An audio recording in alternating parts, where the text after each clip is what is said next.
Welcome to the channel. I'm Reverend Dr. J.W. Morrison, Theologist, Central Coast, New South Wales, Australia. I'm going to be talking tonight on the subject of when the narcissist, the covert narcissist, meets the super empath. This can be devastating for the narcissist and challenging for the super empath.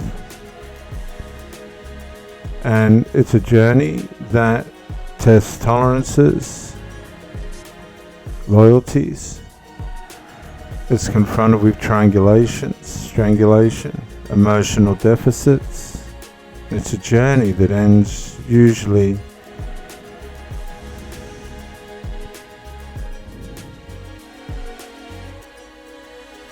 sadly. Stand by as we prepare to look into when the narcissist, overt or covert narcissist, meets the super empath.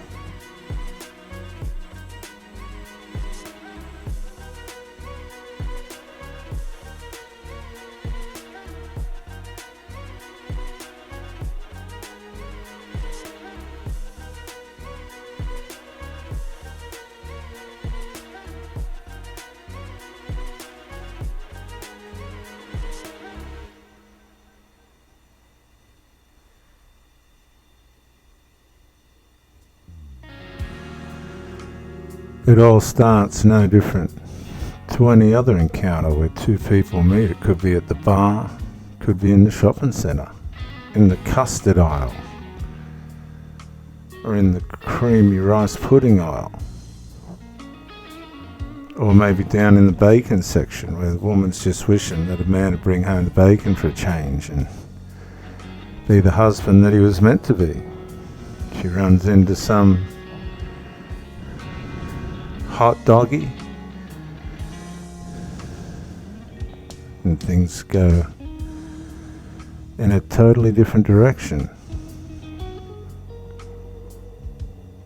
Life's got a way of challenging our choices,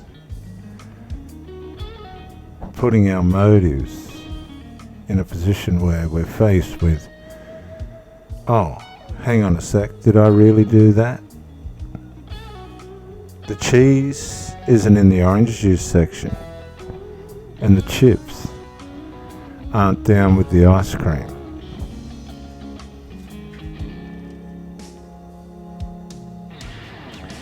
Faithfulness and loyalty are things that we hang on to as best as we can, but human nature, the fallen human nature that bends towards evil, isn't limited to that. Doesn't work like that, human nature.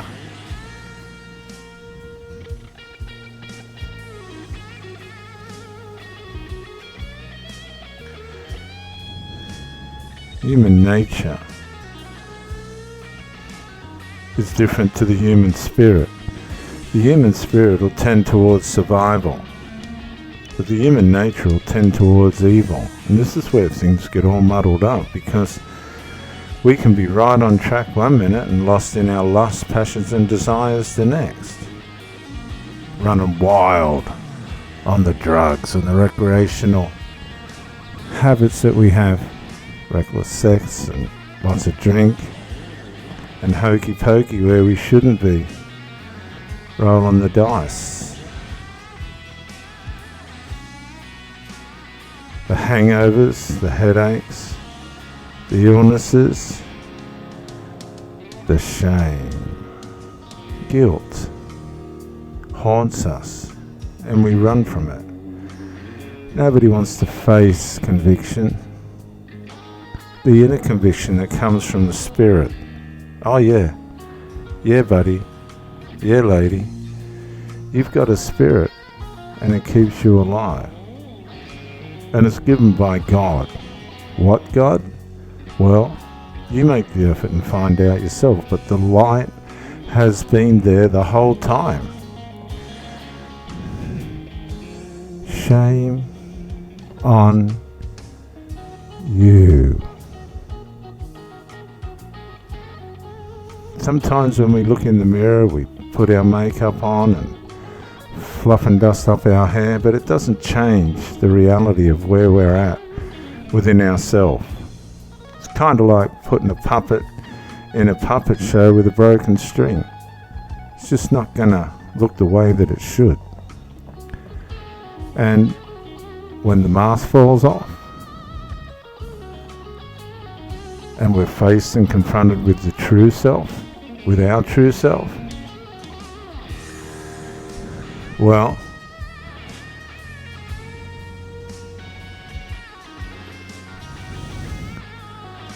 have you ever fallen to your knees, hands, face in hands? It's not until then that when we really realize who we are and where we're at and the things that we've done and the regret that we have and the hope that has been there for us the whole time, that the light comes on. Oh yeah, the light comes on and it's all different colours, but it's still light. Oh yeah, there's dark lights, there's dim lights, there's weak lights and there's strong lights, but it's all light. It's all going to lead you out of that place where you've realised that you've been misled, and probably by yourself, which is the greatest, most horrible regret that we could ever possibly have.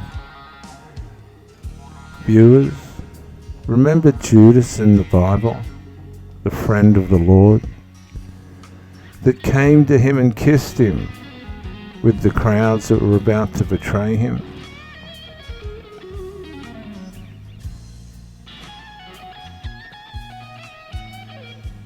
When all that happened and Jesus was crucified, which was all God's plan, it was all part of God's plan. Just be careful the part you're playing in God's plan, because your destiny is dependent on you. You can change where you end up.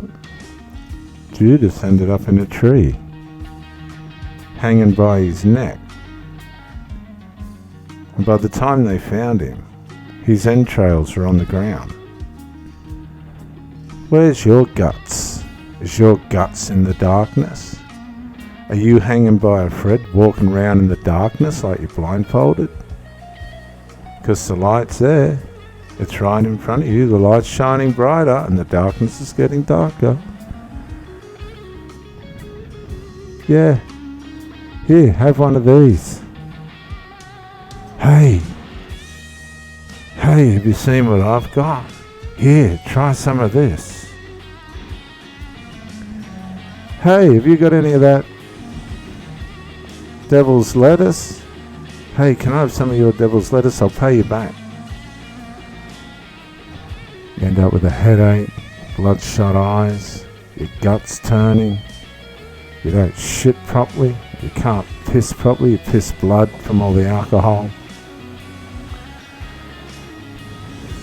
And the light is on you, the spotlight is on you, and you're starting to realize, oh my God, is this me?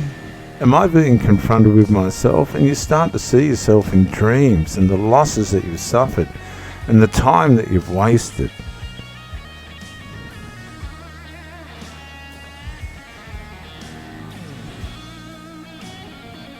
But you just seem to want to remain in the grasp and the fetters of the thorns of the night. And time's running out. You think time lasts forever. Well, remember what Yul Brynner said? The famous actor from The King and I, Yul Brynner. Oh, what about John Morrison, my stepdad? His last words, like Yul Brynner's, were, "Don't smoke." And they went out like a cigarette butt into an ashtray. That was the finish of them. They died, viewers, before their time.